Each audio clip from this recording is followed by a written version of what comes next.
¿Qué tal? ¿Cómo están? Muy buenas noches. Bienvenidos nuevamente aquí a Respuestas Bíblicas con Pastor Greg, aquí su servidor Cristian Córdoba.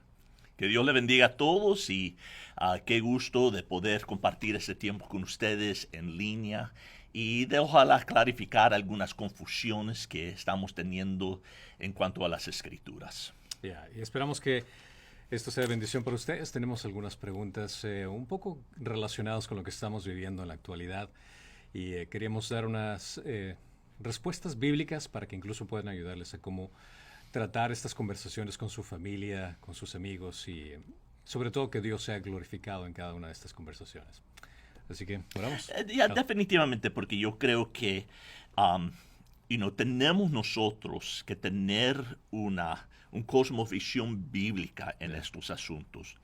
Porque sí es fácil ver lo que ha ocurrido y uno emocionalmente sentirse enfurecido o enojado o confundido. Y es tan importante que nosotros regresemos a lo que es el fundamento de nuestra fe, y esa es la palabra de Dios, para ver lo que la Biblia nos dice en cuanto a esto y de cómo nosotros debemos responder a ello.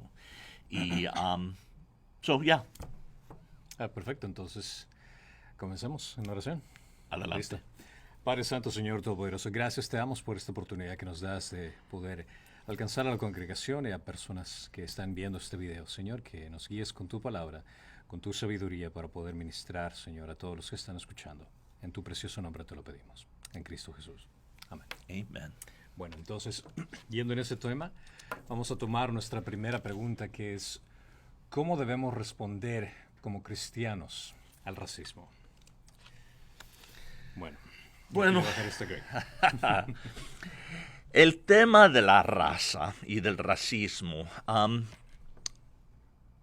no es fácil, es algo complicado de nosotros contestar, por razón de que hay muchos emociones muchas veces que están involucrados con eso, con malas experiencias quizás que nosotros hemos tenido o incidentes donde nosotros sí sentimos el prejuicio de otros, pues se convierte en una conversación emocional.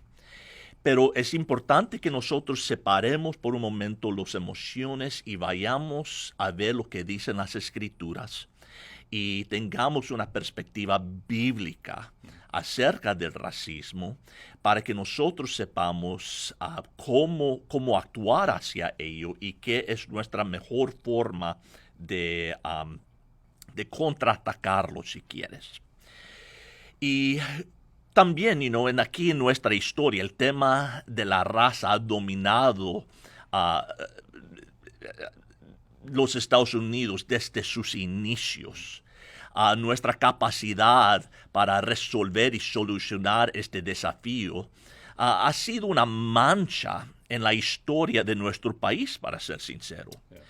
Y las divisiones entre razas y clases y culturas han resultado en guerras, conflictos internos, divisiones familiares, disturbios y otras expresiones de esta horrible división. Lo que es peor muchas veces, los domingos por la mañana son las horas más segregadas de toda la semana. Gente juega baloncesto con personas de otras razas, trabajan con personas de otras razas, se emborrachan con gente de otra raza, hacen muchas cosas juntas. Pero cuando se trata de adorar, desafortunadamente, a menudo nos separamos y vamos por caminos diferentes a iglesias diferentes. Y tiene que haber una palabra definitiva sobre la raza desde la perspectiva de Dios. Y siempre hay dos respuestas para cada pregunta. Primeramente está la respuesta de Dios y segundo está la respuesta de los demás. Y si la de todos los demás no está en línea con la de Dios, esa es la que está equivocada. La razón por la cual hay división racial no se ha resuelto y por qué no se ha resuelto como debería haberse resuelto hace mucho tiempo, es porque estamos operando, no estamos operando de la perspectiva de Dios. No estamos mirando la situación de la perspectiva del reino de Dios. Los Juegos Olímpicos cada 4 años se llevan a cabo y cada nación, inclusive la nuestra, envía una delegación para representarlos. La delegación, aquí lo llaman Team USA, está formada en la gran delegación de pequeños equipos. El equipo de baloncesto, el equipo de natación, el equipo de gimnasio. Y en esos pequeños equipos se componen de individuos. Y estos individuos provienen de todas diferentes razas, culturas, clases sociales. Y demuestran sus destrezas individuales, sus habilidades individuales, para hacer su mejor esfuerzo para que puedan ganar una medalla de oro. Ahora, cuando ganan una medalla, el Comité Olímpico no pregunta al ganador cuál es tu canción favorita para que lo podamos tocar. No. La canción que tocan es el himno de la nación a la cual el individuo representa. Porque su desempeño individual está vinculado a una agenda más grande. Él representa a otra nación, si quieres, otro reino. Ellos representan este país. Nuestras diferentes raciales son intencionales y forman parte de una agenda más amplia, que es la agenda del reino de Dios. Esa agenda es la demostración visible del gobierno integral de Dios sobre cada área de la vida. Permitimos que nuestras singularidades se combinan para el avance de las medallas de oro para este reino divino y para que se toque la canción de Dios que le brinde a Él gloria y honor. Vivimos en un día donde la gente no quiere aceptar la raza. Y hablamos de ello como si todos deberían amalgamarse y ser uniformes en este tema de la raza. Pero eso nunca fue el diseño de Dios. El diseño de Dios fue que siempre hubiera distinción racial entre las personas. De hecho, veremos estas distinciones en la eternidad. Por ejemplo, en Apocalipsis, capítulo 7, verso 9. El apóstol Juan dice que cuando él miró el cielo, que él vio... Oh, ya se está. Aquí. En Apocalipsis 7, verso 9, dice que cuando el apóstol vio y miró el cielo, dice que él vio una gran multitud que nadie podía contar, de todas las naciones, tribus, pueblos y lenguas, de pie delante del trono y delante del Cordero, vestidos con vestiduras blancas. Estas personas en la eternidad todavía tenían sus diferencias raciales. Esas diferencias eran visibles. Esto se debe que Dios ama la variedad y siempre quiere que haya una variación entre su pueblo en las diversas razas que Él ha establecido. Por lo tanto, el objetivo de la unidad racial no es igualdad, sino singularidad. En otras palabras, se trata de abrazar las diferencias y celebrarlas. Aparte del pecado, las singularidades que Dios ha dado a cada raza, debemos apreciarlas, celebrarlas y regocijarnos en ellas y utilizarlas para avanzar el reino de Dios. Pero esto plantea otra pregunta. ¿Qué es la unidad y por qué es importante? La unidad no es igualdad, sino singularidad de propósito. Significa que te estés moviendo hacia un objetivo común, una agenda común, usando, reconociendo, abrazando y apreciando las diferencias que todos traen a la mesa. Ahora bien, esto no es un problema menor, y esa es la razón por la cual Jesús, en su oración sumo sacerdotal, hizo una oración que te dejará asombrado y enfatiza por qué este tema de la unidad, particularmente la unidad racial, es abundantemente crítica. Dice que todos sean uno, como tú, oh Padre, estás en mí y yo en ti, que también ellos estén en nosotros, para que el mundo crea que tú me enviaste. La gloria que me diste, las he dado para que sean uno, así como nosotros somos uno.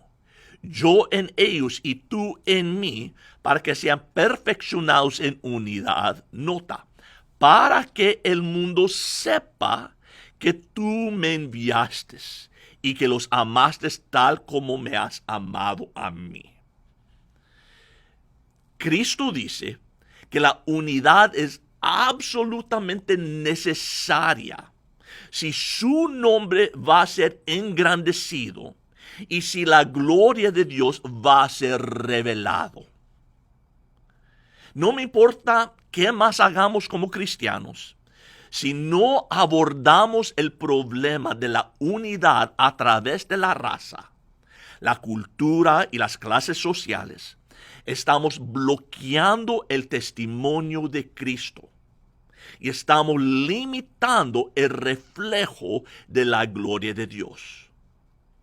No importa a cuántos servicios de la iglesia asista, a cuántas reuniones de oración asista, si el enemigo puede provocar divisiones, si el enemigo puede provocar fracturas y fisuras ilegítimas en la familia de Dios, nuestro testimonio se convierte en una pérdida de tiempo.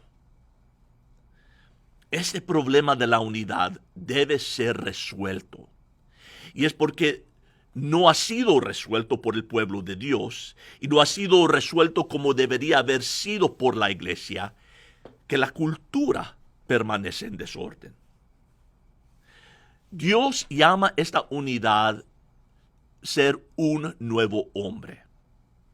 En Efesios, por ejemplo, capítulo 2, Pablo escribe a esta iglesia y quiere que sepan cuán importante es la unidad para el avance del reino de Dios en la historia. Y él escribe, pero ahora en Cristo Jesús vosotros, que en otro tiempo estabais lejos, habéis sido acercados por la sangre de Cristo. Porque Él mismo es nuestra paz, quien de ambos pueblos hizo uno, derribando la pared intermedia de separación, aboliendo en su carne la enemistad, la ley de los mandamientos expresados en ordenanzas, para crear en sí mismo de los dos un nuevo hombre, estableciendo así la paz. Lo que vemos es que la unidad se basa en la paz y produce paz. Pablo estaba hablando a dos grupos raciales diferentes, los judíos y los gentiles, que habían estado divididos desde siglos atrás. Y él estaba diciendo como la cruz era la emulsionante, la emulsificación, gran palabrota, es el proceso de unir dos cosas que normalmente no se unirían. Por ejemplo, la mayonesa. A mí me gusta mayonesa en mis sándwiches. Si voy a comer un sándwich de jamón, yo quiero ponerle mayonesa y mostaza. Pero la mayonesa está hecha de productos que no se llevan bien entre sí. ¿Cuáles son? Aceite y agua. Aceite y agua no se mezclan. No se pueden mezclar. No importa lo que le hagas, le puedes agitar, le puedes revolver, puedes sacudirlo, pero al fin de cuentas se separarán y se dividirán en sus, si quieres, reinos separados, ¿ok? Simplemente no pueden llevarse bien. Sus sustancias son diferentes, sus historias son diferentes, sus antecedentes son diferentes. Por lo tanto, no puede obtener mayonesa de agua y aceite, a pesar de que necesitas agua y aceite para hacer la mayonesa. Entonces, ¿cómo obtenemos mayonesa? Es a través del proceso de emulsificación.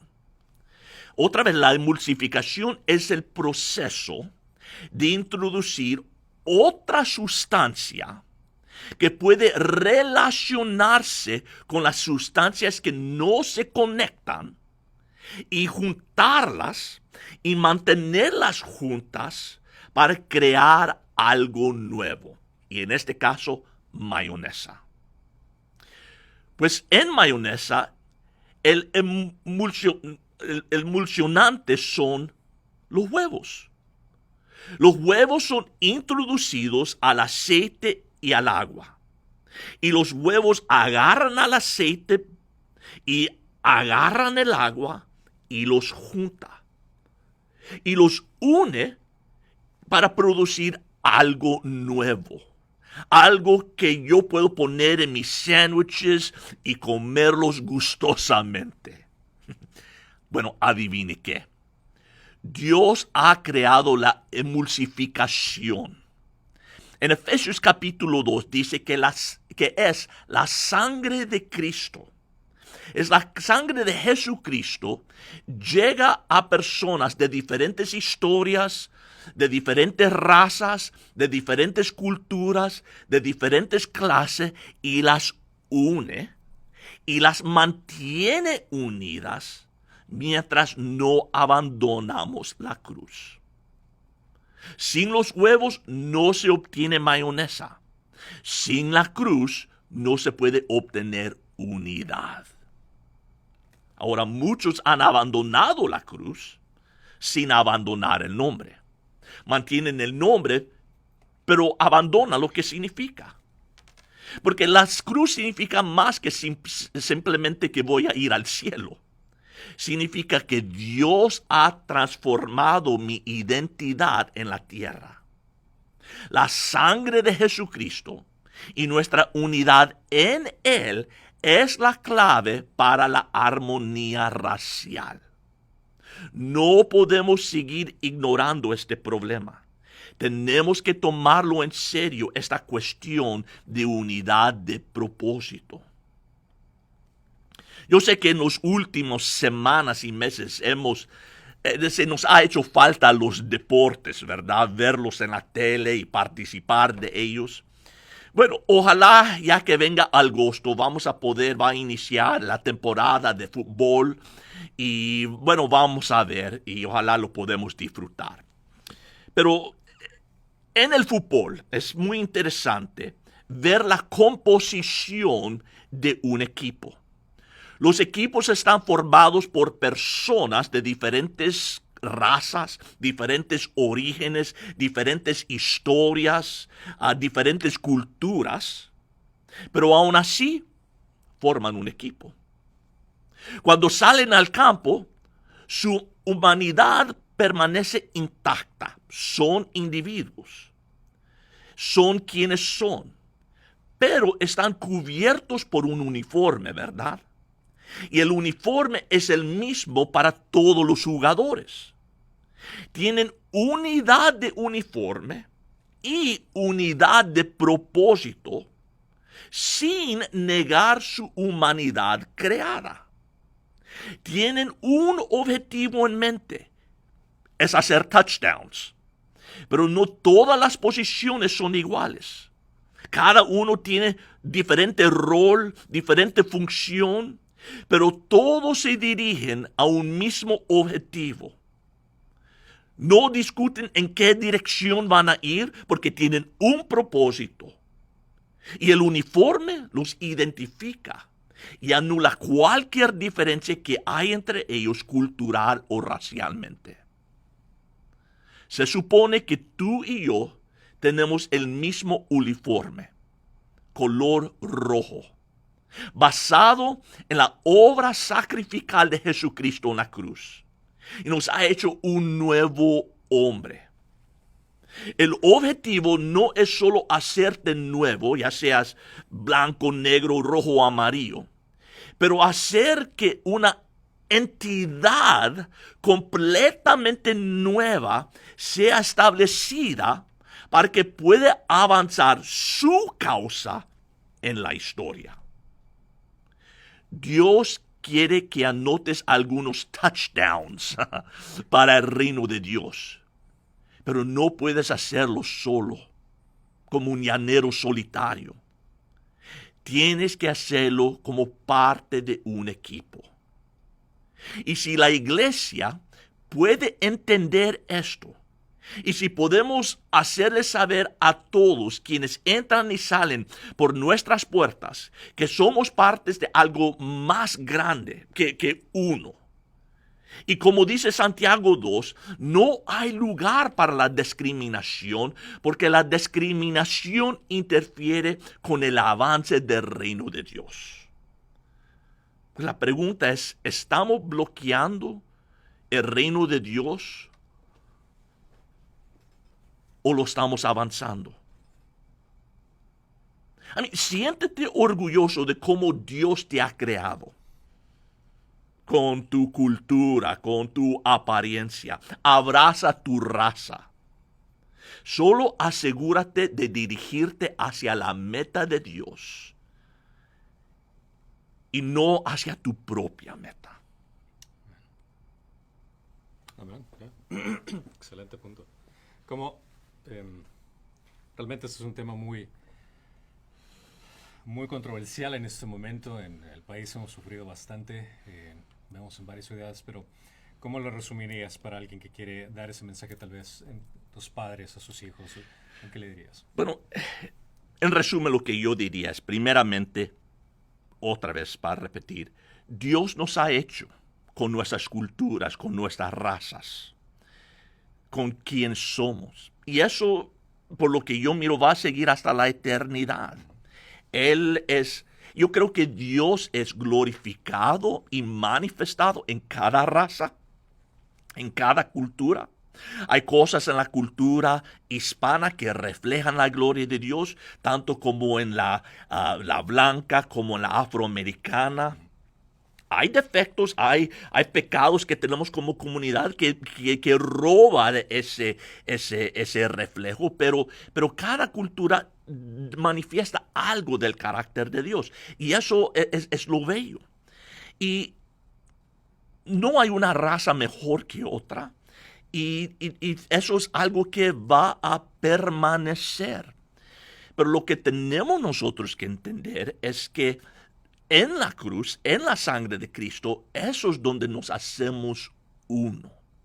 Y tenemos más en común con Cristo que tenemos cosas que nos difieren. Siempre la gente enfatiza nuestras diferencias culturales o raciales. Pero si estamos en Cristo, hay más de lo que nosotros compartimos en Cristo, de lo que nos difiere en sangre o en raza o en cultura. Pues nosotros debemos ver y apreciar y celebrar nuestras diferencias, aprender de nuestras diferencias, no dejar que esas cosas nos separen, pero entender que el terreno de alrededor de la cruz es plana. No hay una raza o un grupo de personas más cercas que otros. Es plana para todas.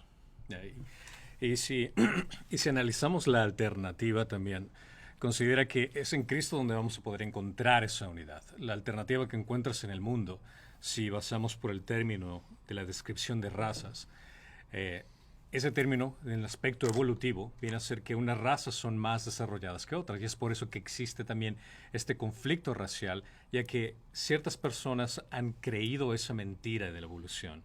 Y considerar que tu color de piel, tu pigmentación, te hace ser superior a alguien que tiene una pigmentación más oscura. Esa es una mentira del mundo.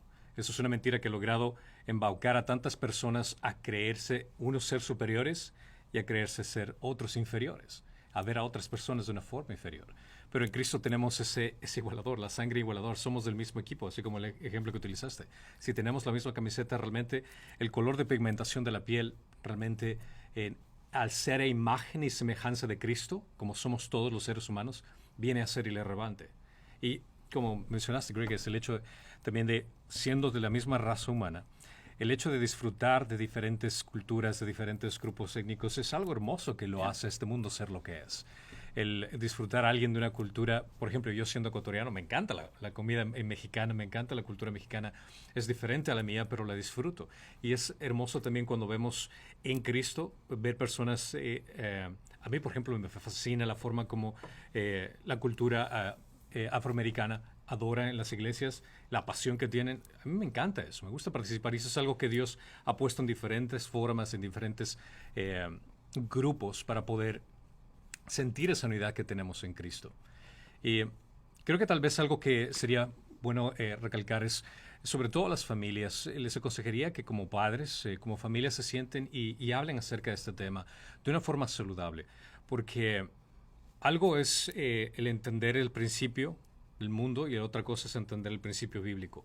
Cuando nos dejamos contaminar con el principio del mundo, tendemos a crear esa noción de el grupo de ellos y nosotros. Incluso con personas que tal vez ni siquiera tienen nada que ver con respecto al problema que estamos viviendo. Por ejemplo, personas que ahora están como agrupando el grupo, por decir, de la policía y etiquetándolos a todos como que si fueran del mismo, negativos, como que todos son racistas, cuando en realidad no todos los policías son racistas. No todos los hombres blancos son racistas, no todos los negros son, como les tachan, criminales. No, son individuos que ocurren así. Pero el poner una capa que cubre todo, lo único que hace es crear más división y no podemos tener paz con división. Y esa es la estrategia que quiere tener el enemigo, de dividirnos. Y yo creo que lo que también tenemos que entender como cristianos es que estas divisiones siempre en este mundo lo vamos a tener. Yeah. Porque la unidad se encuentra meramente en Cristo. Y estoy yo diciendo que es malo que ellos hagan estas, como manifestaciones donde están caminando en las calles. No estoy hablando de la violencia, no estoy hablando de lo que muchos están tomando ventaja para crear caos y expresar su odio de un lado u otro. No estoy hablando de eso, estoy hablando de hay gente pacíficamente marchando y que están ellos protestando. No, esos estoy 100% bien con eso. Si Martin Luther King nunca hubiera organizado eso, a saber a dónde estuvieran los afroamericanos hoy en día. Pero mi punto es que estas divisiones siempre las vamos a tener, porque la unidad solamente se encuentra en Cristo. Y la política y estos movimientos, no estoy diciendo que no pueden ayudar, pero no van a sanar estas divisiones. Solamente Cristo en verdad puede sanar y hacernos uno en Él. La política realmente puede llegar hasta cierto punto. Nosotros como seres humanos podemos llegar hasta cierto punto, pero seguimos viviendo en un mundo quebrantado. Necesitamos transformación de corazón. Completo, exacto, completo. Y por lo pronto algo que puede servir en el aspecto personal es aprender a ver a la gente como Dios la ve, a imagen y semejanza de Él. Y cuando aprendemos a ver a la gente de esa forma, ya no vemos en el sentido de razas más evolucionadas o otras menos evolucionadas, sino vemos a un ser humano creado a imagen y semejanza de Dios que merece respeto, sin importar de dónde venga, sin importar la situación a su alrededor, sino que lo amamos como Cristo nos amó a nosotros en ese sentido. Y quizás es porque la iglesia ha fallado en eso, y no estoy hablando de iglesia, pero en general, la iglesia ha fallado en eso, que el mundo no ve que hay solución. Pero quizás si ellos vieran esa reconciliación de razas en la iglesia y que está funcionando, dijeran, ¿qué es lo que está pasando ahí? Vamos a averiguar. Y entonces pudiéramos introducirles el Evangelio. Pero si no están mirando esta unificación en nosotros, no saben que Cristo es la solución. Y es ahí donde nuestras actitudes predican lo que conocemos en la palabra de Dios, el hecho de amar a nuestro prójimo, el hecho de entregar ese amor no por sentimiento, sino por una acción, y el demostrar sacrificialmente que consideramos que la otra persona es importante. Si es que ves un hermano tuyo, una hermana tuya en Cristo que está sufriendo por aspecto racial, esté con él, esté con ella. Escúchalo, entiende su dolor, entiende el por qué está sufriendo de esa forma, apóyale, sigue adelante. Y como Greg mencionó, es el mismo sentido de levantar tu voz para la injusticia. No existe nada de malo en hacer eso. Tenemos, gracias a Dios, por ejemplo, aquí en Estados Unidos, la libertad de poder levantar nuestra voz en contra de la injusticia. Ahora, llega un límite cuando el levantar la voz y el reclamar tus derechos pasan sobre los derechos de alguien más, y ahí eso es algo totalmente diferente y no ayuda a la causa que es originalmente de poder buscar justicia por alguien que realmente se lo merece. Amén. Creo que eso cubre más, en cierta parte, la posición que esperamos que como iglesia tenemos que tomar, ¿no? todos en ese sentido, el poder recibir a cada persona como imagen de Cristo y considerar que es únicamente Él el que puede traer solución al problema que estamos viviendo. Y como tomé tanto tiempo en esa respuesta, mi próxima va a ser súper corta, Cristian, te lo prometo. Okay. Bueno, en otra pregunta que nos hicieron era en relación con respecto a ir a... al parecer algunas personas están asistiendo a algunas iglesias y hay ciertos conflictos dentro de las iglesias, sobre todo con los pastores, y consideran cuándo es apropiado dejar de ir a una iglesia dependiendo la situación con el pastor. Y la pregunta viene a ser es, ¿qué descalifica a un pastor para seguir ministrando? Ahora, si analizamos lo que descalifica a un pastor, es importante entender cuáles son las calificaciones para un pastor. Y vamos aquí a 1 de Timoteo 3:2, que dice, un obispo debe ser pues irreprochable, marido de una sola mujer, sobrio, prudente, de conducta decorosa, hospitalario, apto para enseñar, no dado a la bebida, no pendenciero, sino amable, no contencioso, no avaricioso.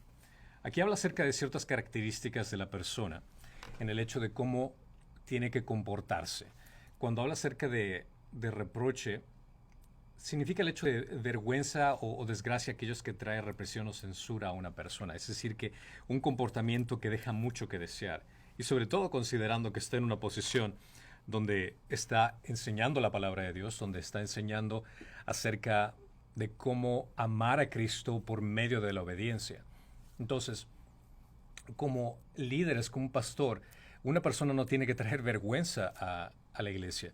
Y lamentablemente en el contexto de la pregunta que me hicieron, me hablaron acerca de, con respecto al hecho de si es que la persona, el pastor comete adulterio o ha sido divorciado por alguna infidelidad o cosas por el estilo.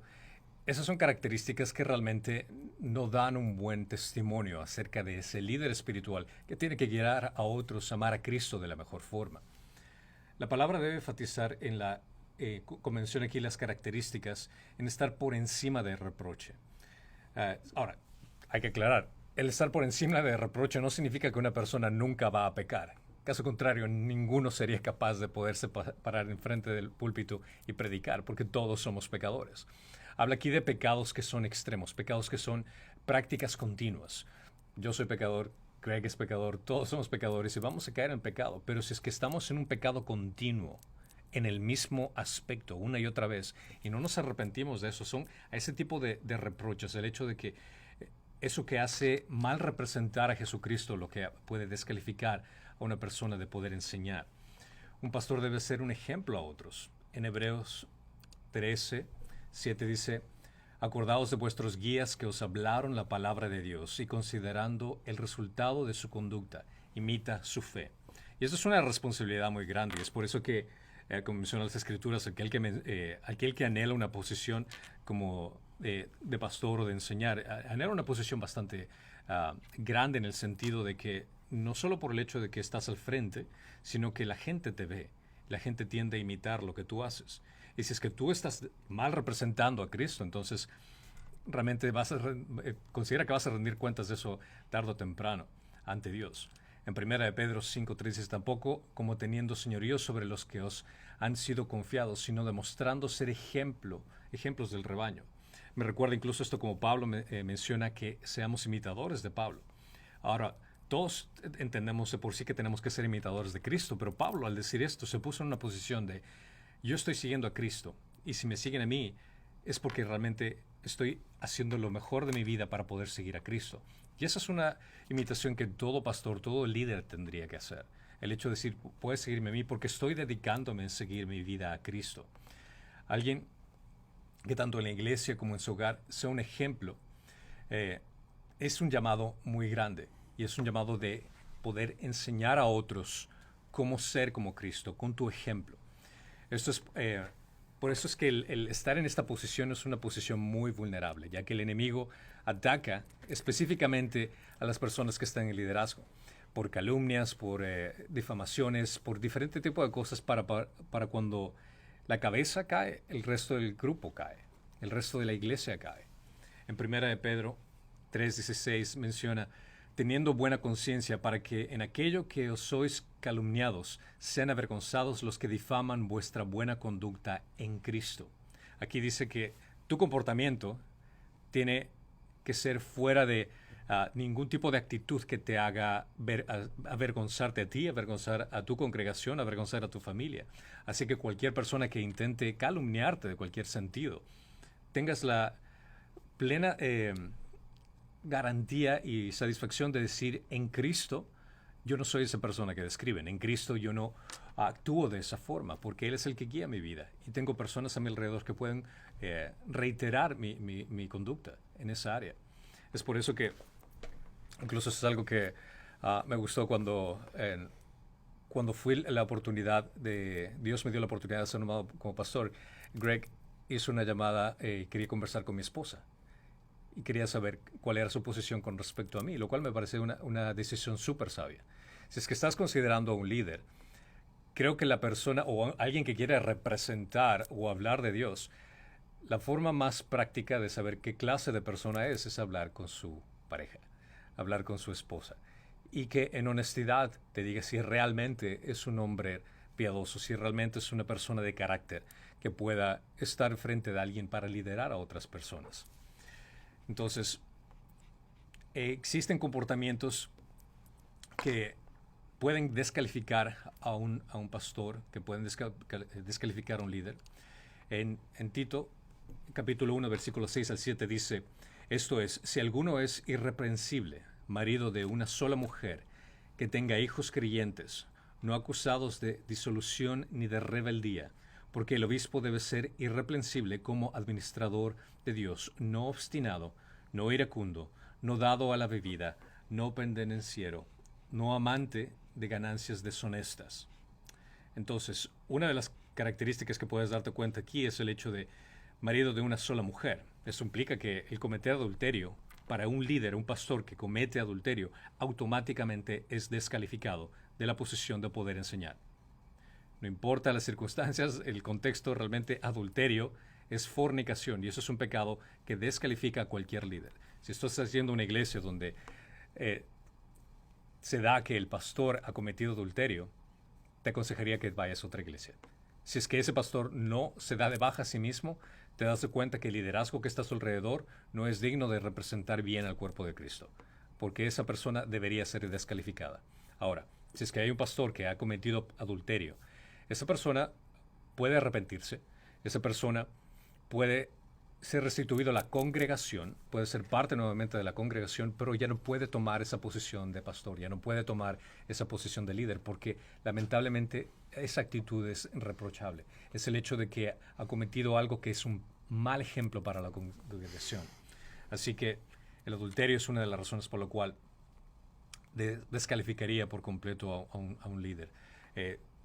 Si es que tiene una familia completamente disfuncional, esa es otra razón. Ahora, ninguna familia es perfecta, es entendible. Hay inconvenientes por aquí y por acá, pero si estamos hablando de una familia disfuncional donde, qué sé yo, la hija o el hijo están usando drogas, es rebelde, o cualquier sentido en el sentido extremo constante, eso te da a entender de que realmente no es un buen líder para guiar al resto de la iglesia.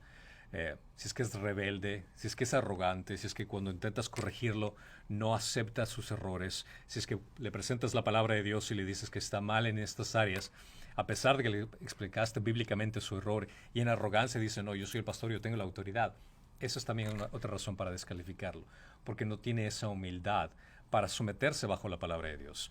Doble vida, el hecho de estar viviendo una vida oculta en pecado, el ser iracundo, el alcohólico, pendenciero, codicioso, deshonesto, todo ese tipo de cosas considera que son puntos, son banderas rojas que te puedes dar cuenta que esa persona no merece estar en esa posición. Si encuentras en una situación así, donde estás con un pastor o consideras que algo sí está pasando, mi consejo sería, en primer lugar, asegúrate que realmente es eso. Habla con el pastor directamente, confronta y aclara cualquier duda. No te dejes llevar por cualquier cosa que dice la gente, sino tú cerciórate de cuáles son los hechos y averigua con el resto de grupos de liderazgo que puedes, junto con el pastor, qué se trata esto, qué van a hacer al respecto, si es que realmente se está dando con el estilo, si es que él rechaza hablar contigo, si es que realmente son las cosas así, pero no quiere confrontar su pecado, cámbiate de iglesia. Definitivamente cámbiate de iglesia. El ejemplo de los pastores que han cometido adulterio con secretarias son varios y son descalificaciones permanentes. Así que, si es que eres creyente y estás yendo a una iglesia de sentido, pídele en amor a ese líder, a ese pastor que se arrepienta y salga de ese pecado.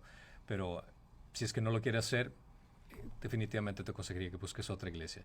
No cabe la menor duda que la persona que está en un puesto de liderazgo que ha cometido fornicación tiene que dejar ese puesto, definitivamente. Un hombre divorciado podría ser pastor dependiendo del caso. Si es que consideras que una persona fue divorciada y está llamado a ser pastor, si es que este divorcio ocurrió antes de llegar a Cristo, la situación es diferente. Pero si es que está justo cuando se está en el pastorado, ahí es donde tiene que averiguar cuál fue la razón del divorcio. Si es que hubo infidelidad de la otra persona, de la pareja. Son cosas que se tienen que analizar muy meticulosamente para poder tomar una decisión si es que es calificado o no para que pueda seguir a esta posición.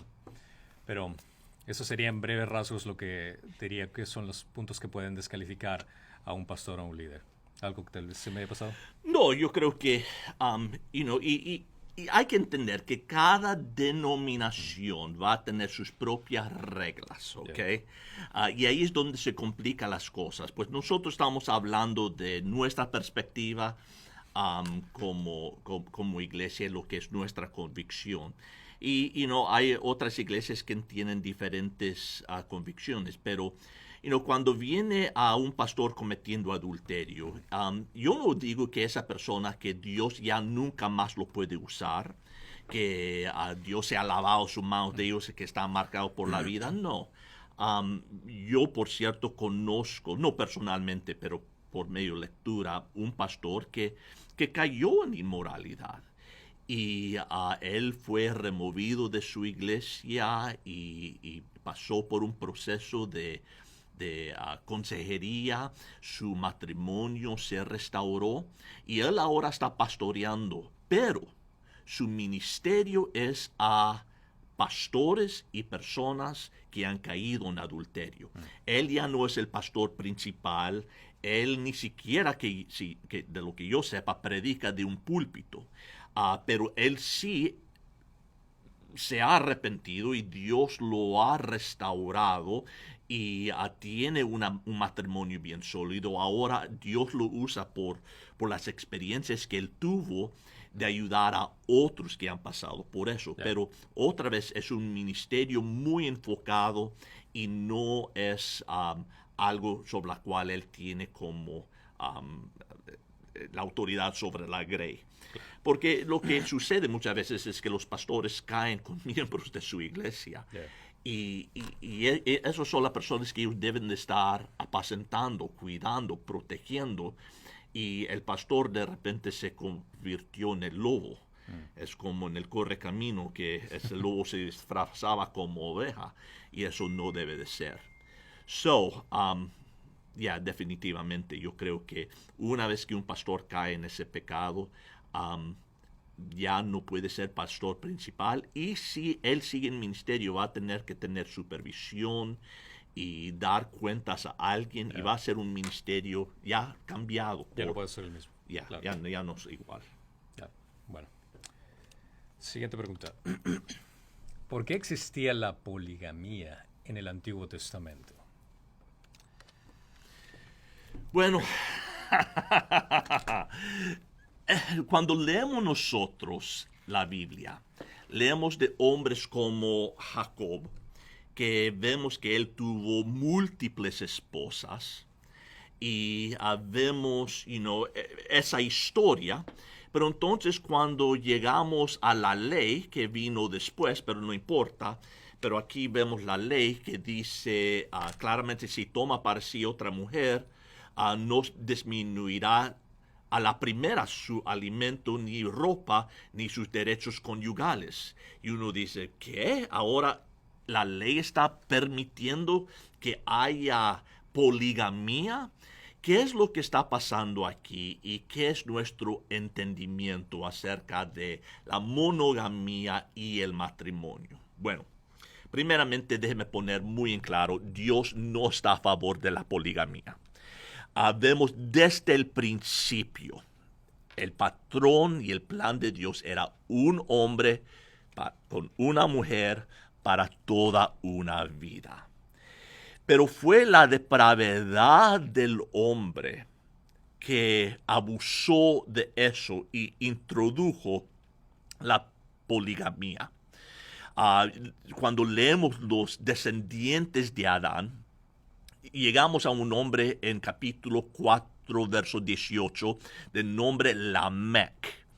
Y es la primera instancia donde nosotros vemos, y él era un hombre sumamente rebelde.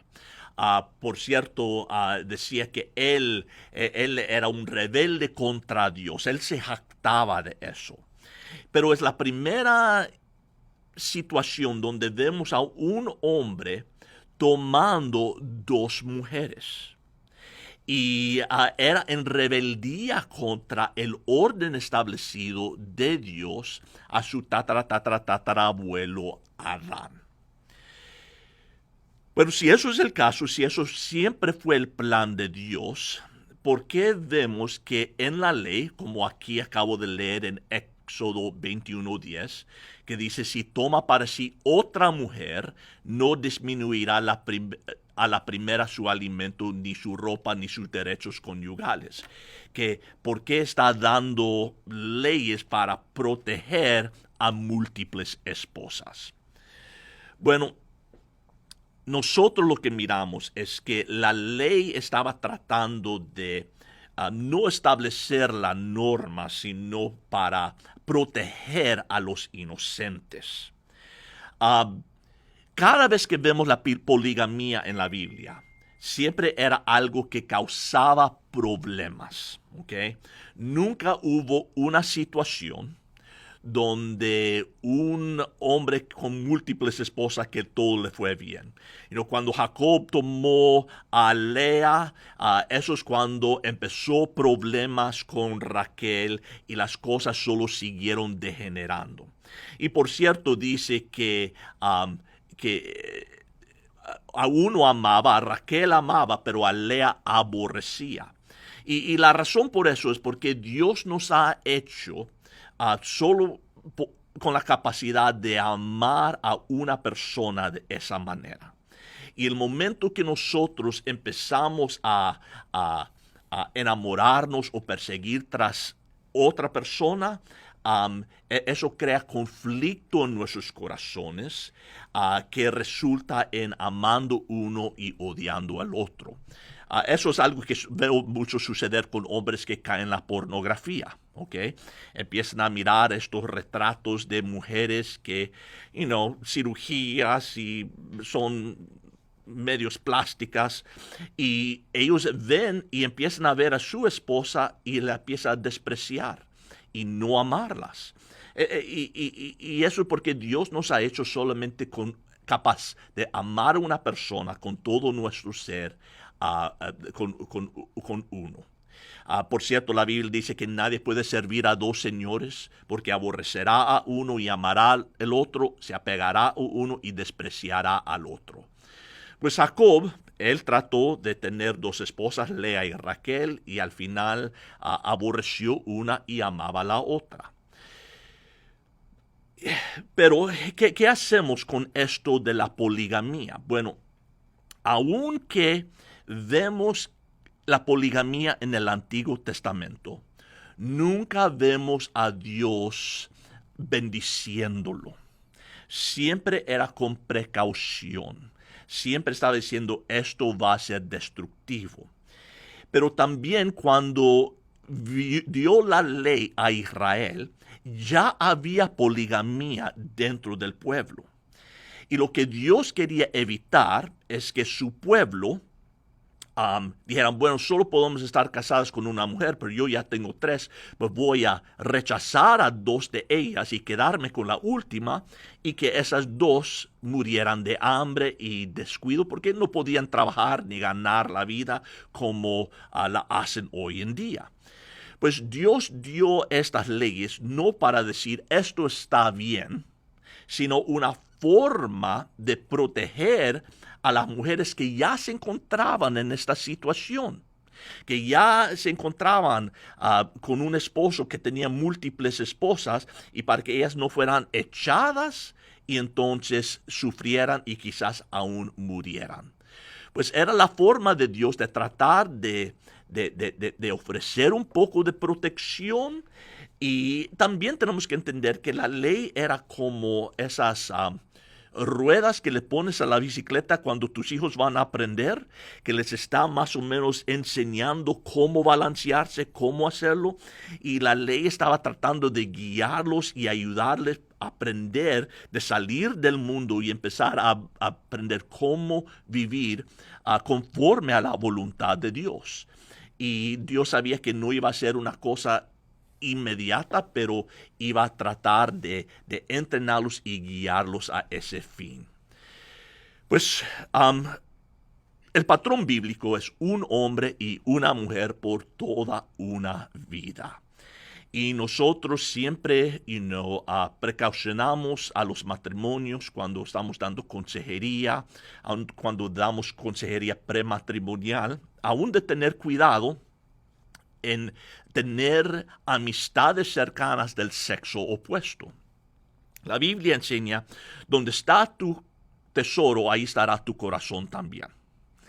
Y he visto en tantas situaciones donde alguien están casados y tiene un mejor amigo del sexo opuesto, y quizás su matrimonio no anda bien y empiezan ellos a pasar más y más tiempo con este individuo, y pasando tiempo y secretos y su corazón, y empiece como ¿cómo se puede decir? Una conexión emocional que no es saludable, y que empiezan a ellos luchar emocionalmente en quién estoy enamorado. Por eso nosotros también aquí en Calvario, hombres aconsejan a hombres y mujeres aconsejan a mujeres.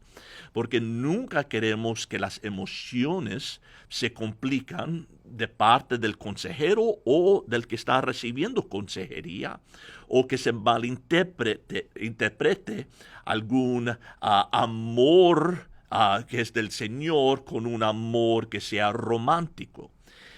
Pero la Biblia, dice, debemos ser sabios en esa área, ser sabios en esas relaciones que tenemos con el sexo. No estoy diciendo que no puedes hablar con alguien del sexo opuesto tampoco, o ser amigos de ellos, pero de tener ciertos límites y de no divulgar todo tu corazón a esa persona, pero de ser sabio, porque sabiendo que lo más que haces eso, lo más que emocionalmente te ates con esa persona, que puede causar complicaciones en el futuro. Yeah.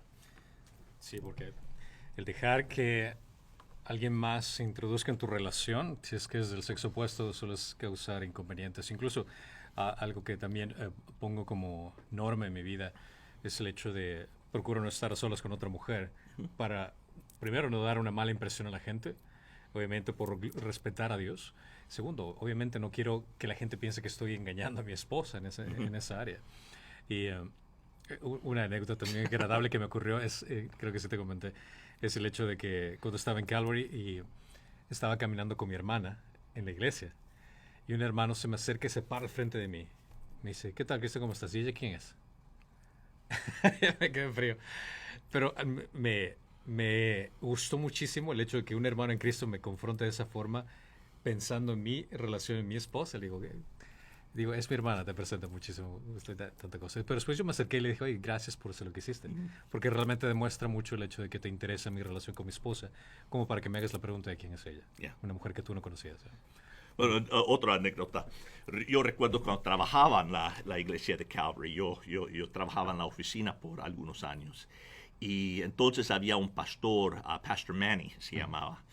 Y nosotros, los viernes, la mayoría de pastores tomaban el día de descanso y yo me quedaba quizás con algún otro. Y ese viernes le tocaba a Pastor Manny estar en la oficina. Y entró una mujer queriendo consejería y obviamente no había otro, pues él la recibió. Y yo fui a chequear en él porque eso es lo que yo hacía, si alguien... y él la tenía ella en su oficina y la silla de él estaba fuera de la puerta y él aconsejándola. Y yo dije, wow, y eso... Pero él era súper consciente de eso y él dijo, yo nunca quiero que alguien me acuse de algo inapropiado. Aunque las oficinas tenían puertas con ventanas y todo, pero yo nunca quiero. Y como no había nadie, no escuchaban, pero yo pasé y lo veo ahí sentado afuera. Yo digo, bueno, hay que hacer lo que uno tiene que hacer. E incluso también algo que me ha servido muchísimo a mí, siempre que me ha tocado alguna consejería con una mujer, cuando a veces entran a la iglesia y necesito hablar con alguien. Obviamente tenemos aquí en un cuarto con ventana y es por primera vez sin aplicación. ¿Quieren ayuda? Y obviamente les ayudo por primera vez. Mi norma es escucho uno o tal vez dos veces, pero la tercera vez ya tiene que irse con una mujer. Y en muchos de los casos les digo, saber, quiero que sepas que lo que me estás comentando, no voy a comentar los detalles, pero voy a compartir esto con mi esposa, porque no quiero que exista ningún secreto con ella cuando se trata de hablar con una mujer. Si es que un hombre quiere ayudar, obviamente se queda entre los dos, pero que es una mujer, digo, quiero que sepas que voy a compartir con mi esposa ciertos detalles en este sentido, porque no quiero que exista ninguna oportunidad para que el enemigo pueda plantar una situación en mi corazón que pueda causar una duda y de pronto una conexión ahí. No. Cualquier cosa, incluso hasta el más mínimo detalle. Lo que he hecho, por ejemplo, con Alfredo, ha habido ocasiones en que el enemigo ha tratado de ponerme una tentación y el más mínimo indicio de tentación, yo lo expongo a la luz. Le digo, Alfredo, quiero compartirte esto. No ha pasado nada, no he dicho nada. Solo quiero que esta idea que está pasando aquí, quiero exponerla a la luz para que no tome cabida en mi corazón y no plante raíz y me lleve a una tentación cual no quiero.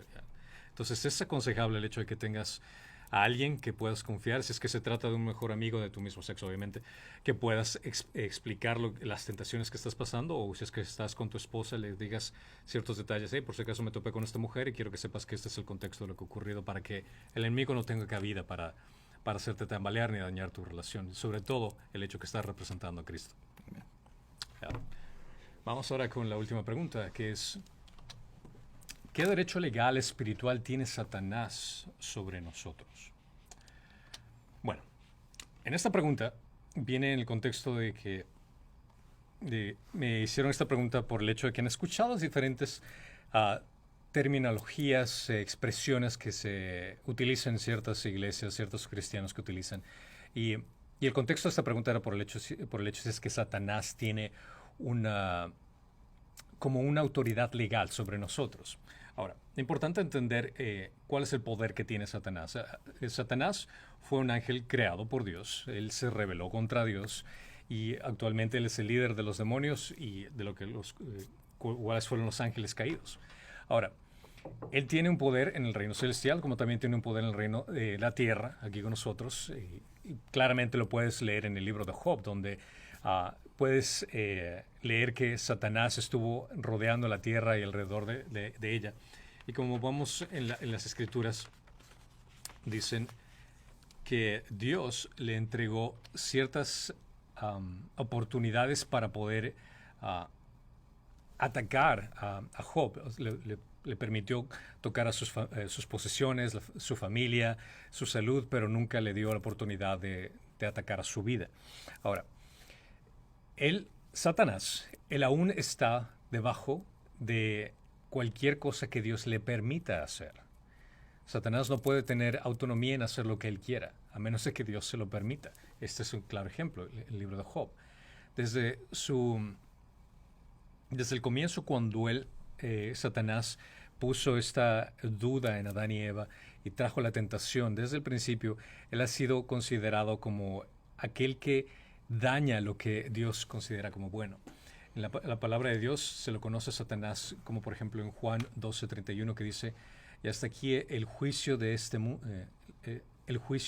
mundo. Ahora el príncipe de este mundo será echado fuera. Él se lo conoce como el príncipe de este mundo. En 2 Corintios capítulo 4, del 3 al 4, dice: si todavía vuestro evangelio está velado, para los que se pierden está velado, en los cuales el Dios de este mundo, se dan cuenta con la letra D pequeña, refiriéndose a Satanás, ha cegado el entendimiento de los incrédulos, para que no vean el resplandor del evangelio de la gloria de Cristo, que es la imagen de Dios. En Efesios 2:2 dice: en los cuales anduvisteis en otro tiempo según la corriente de este mundo, conforme al príncipe de la potestad del aire, el espíritu que ahora opera en los hijos de desobediencia. Este es otro título que se utiliza para describir a Satanás. Ahora, cuando hablamos de esto, el poder que tiene Satanás, el hecho de que él tiene cierto control de ciertas cosas a medida de que Dios le permita, hay la idea de que viene esto de que él tiene autoridad legal sobre nosotros, viene de originalmente de una teología equivocada, que es la teoría del rescate, de la expiación de Jesús. Ahora, ¿qué significa esto? Significa que la muerte de Jesús, la muerte de Cristo en la cruz, fue como rescate para pagar a Satanás por nosotros. Yo recuerdo haber visto ciertas ilustraciones que se veían muy agradables o historias que cuentan acerca de que Dios vino y de pronto vio que Satanás tenía a toda la humanidad presente y quería saber cómo puede rescatarlos. Y dice: si me das tu vida, yo te los entrego. Y cuando hace eso, bueno, pues él da su vida y el Satanás se los entrega. Y es una ilustración que parece interesante, pero realmente no tiene nada que ver con el aspecto bíblico. Ahora, cuando tú lees en Marcos capítulo 10:45, dice: porque ni aun el Hijo del Hombre vino para ser servido, sino para servir y para dar su vida en rescate por muchos. Esta teoría del rescate de la expiación viene en cierto sentido basado de este pasaje. Pero si analizas el contexto, en ninguna parte dicen las escrituras que fue pagado a Satanás ese rescate. Esta teoría se desarrolla por un personaje académico que se llama Origen de Alejandría, en el año 185 al 254 después de Cristo. Y es que considera que Satanás mantuviera a la gente cautiva como vencedora en una guerra, por decirlo así. Esta teoría también fue sostenida por Agustín, interesantemente, que es otro de los padres de la fe en la iglesia, y cómo Satanás mantenía cautiva a la gente, que se debería pagar un rescate que solo Dios podía hacerlo. Y ese rescate que Jesucristo hizo fue supuestamente a Satanás. Entonces, de ahí viene esa terminología de autoridad legal, de que se le quitó esa autoridad legal. Pero la teoría del rescate de la expiación es falsa, no tiene ningún fundamento bíblico.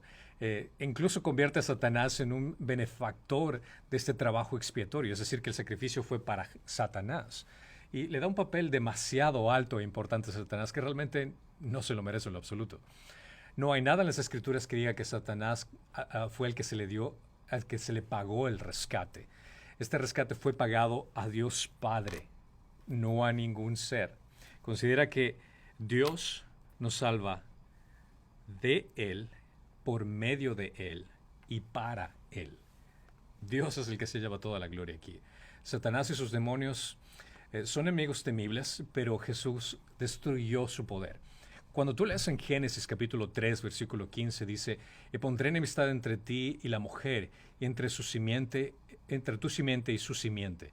Él te herirá en la cabeza y tú lo herirás en el calcañar. Esto es una profecía acerca del Mesías que iba a llegar y cómo esta profecía fue dada específicamente a Satanás, que el Mesías que a pesar de que él iba a herir al Mesías, él iba a destrozar su cabeza. Y esto es algo que le vemos en confirmación en el Nuevo Testamento cuando llega Jesucristo. Juan 12:31 dice, ya está aquí el juicio de este mundo.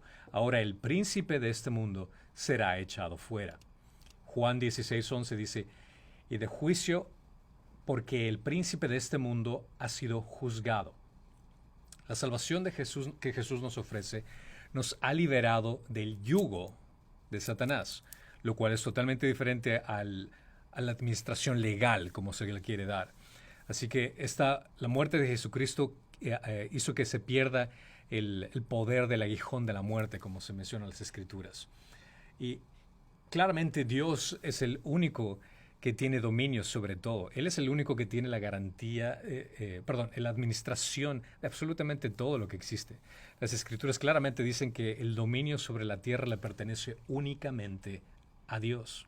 En Primera de Crónicas 29:11 dice, tuya es, oh Señor, la grandeza y el poder y la gloria, y la victoria y la majestad. En verdad, todo lo que hay en los cielos y en la tierra, tuyo es el dominio, oh Señor, y tú te exaltas como soberano sobre todo.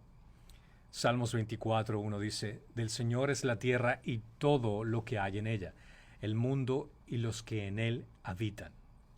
Satanás no ha tenido, ni tiene, ni tendrá ningún derecho legal sobre la creación de Dios, porque él no la hizo.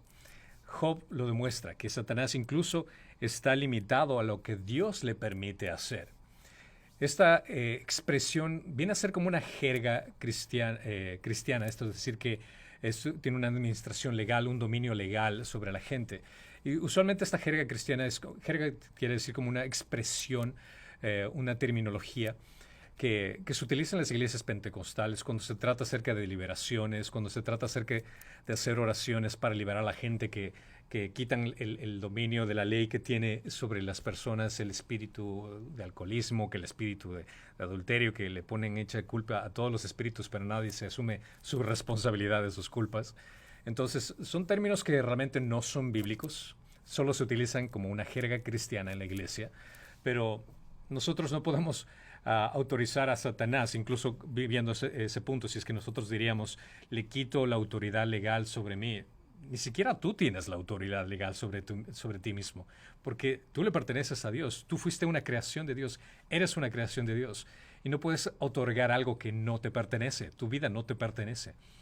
Entonces, hay una gran diferencia en dejarse llevar por la influencia por Satanás que otorgarle un derecho legal que no nos corresponde a nosotros ni otorgar, ni a Satanás le corresponde un derecho a exigir ni a dar.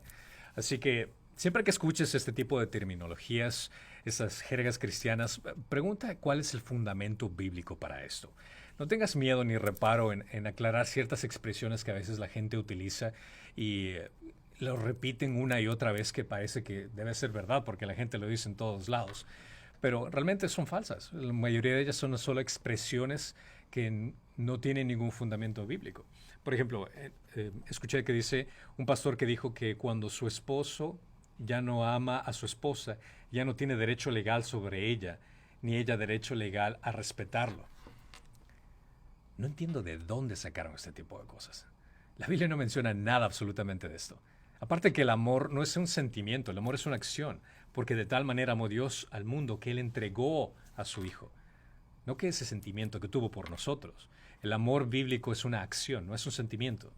Entonces, Dios es soberano y tiene el único derecho legal para ser el autor supremo de la vida. Nadie más tiene esta situación para controlar en el mundo. Así que cuando escuches nuevamente este tipo de expresiones, sutilmente, ni siquiera tienes que faltar respeto a la gente en ese sentido, sino preguntarle, discúlpeme, ¿cuál es el principio bíblico cuando quieres decir esto? ¿O qué quieres decir cuando tratas de ese tema, de que Satanás tiene una autoridad legal sobre nosotros? ¿De dónde sacas esta idea? Y conversar al respecto, y te vas a dar cuenta que tal vez la mayoría de personas solo está repitiendo esta jerga cristiana que realmente no tiene ningún sentido y solo viene a ser una terminología que es equivocada para guiar a la gente en una doctrina que realmente no es bíblica. Pues, ¿cómo es que mantenemos un balance entre, porque vemos a la gente que reprende a Satanás así, tampoco es sabio? Porque un ángel es un ser mucho más superior que nosotros, pero a la misma vez no vivir en temor de Satanás. ¿Cómo encontramos ese balance entre los dos? Claro, obviamente es para nosotros el hecho de levantar nuestra voz a un ser angelical, que a pesar de que fue caído, es realmente absurdo. Tú no tienes el poder de hacerlo en tus propios pistolas, por decirlo así, una expresión, de poder en contra de Satanás. Incluso el ángel Gabriel, ni siquiera él, siendo ángel, se puso a igual con Satanás, sino que dijo que Dios se encargue de ti. Y creo que en ese sentido es algo que deberíamos de imitar de él. A pesar de ser un ser superior a nosotros, él dijo que el Señor se encargue de ti. Uno tiene esa paz y tranquilidad que al estar en Cristo, Dios vive en ti. Y en vez de dirigirte con Satanás, mejor dirígete con aquel que puede ponerlo en su lugar, que es Dios. Y esa es la cosa que miramos mucho. Te reprendo en el nombre. Aún Gabriel dice, el Señor te reprenda. Yeah. Él no lo hizo por su autoridad y nosotros no lo podemos hacer por nuestra autoridad. Eso es el Señor. Completamente. Así que no creas ese tipo de enseñanzas donde tú reprimes, atas, declaras cosas por el estilo con cosas que realmente tú no tienes esa autoridad. Dios es el único que tiene la autoridad. Y incluso si es que tú le pides a Dios, es basado en su voluntad para su plan soberano en el mundo. Porque uno puede decir, yo declaro que tal cosa va a ser tal, o yo declaro que mi familia... Pero si es que eso no es para la gloria de Dios.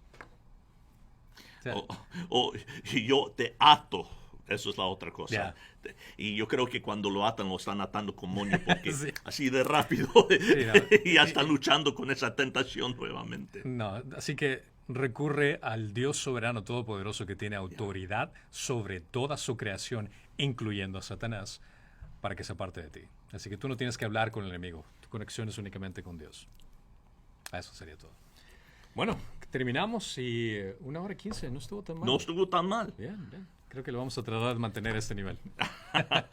Pero qué gusto de estar con ustedes otra vez y esperamos que Dios los siga bendiciendo y estamos todavía orando para poco a poco reunificar la iglesia y empezar a traer los clases poco a poco de regreso. Vamos a estar comunicando eso en los próximos días. No se preocupe, esté atento y vamos a estar dando informes del fase 2 y cuándo vamos a entrar en eso. Ya, con el favor de Dios, estamos esperando. Mis hijas están contando los días, quieren realmente regresar a la iglesia también y compartir con todos. Así que a su tiempo vamos a hacerlo. Amén. Bueno, pues que Dios los bendiga, un gusto estar con ustedes y vayan a servir a su Rey. Que Dios le bendiga.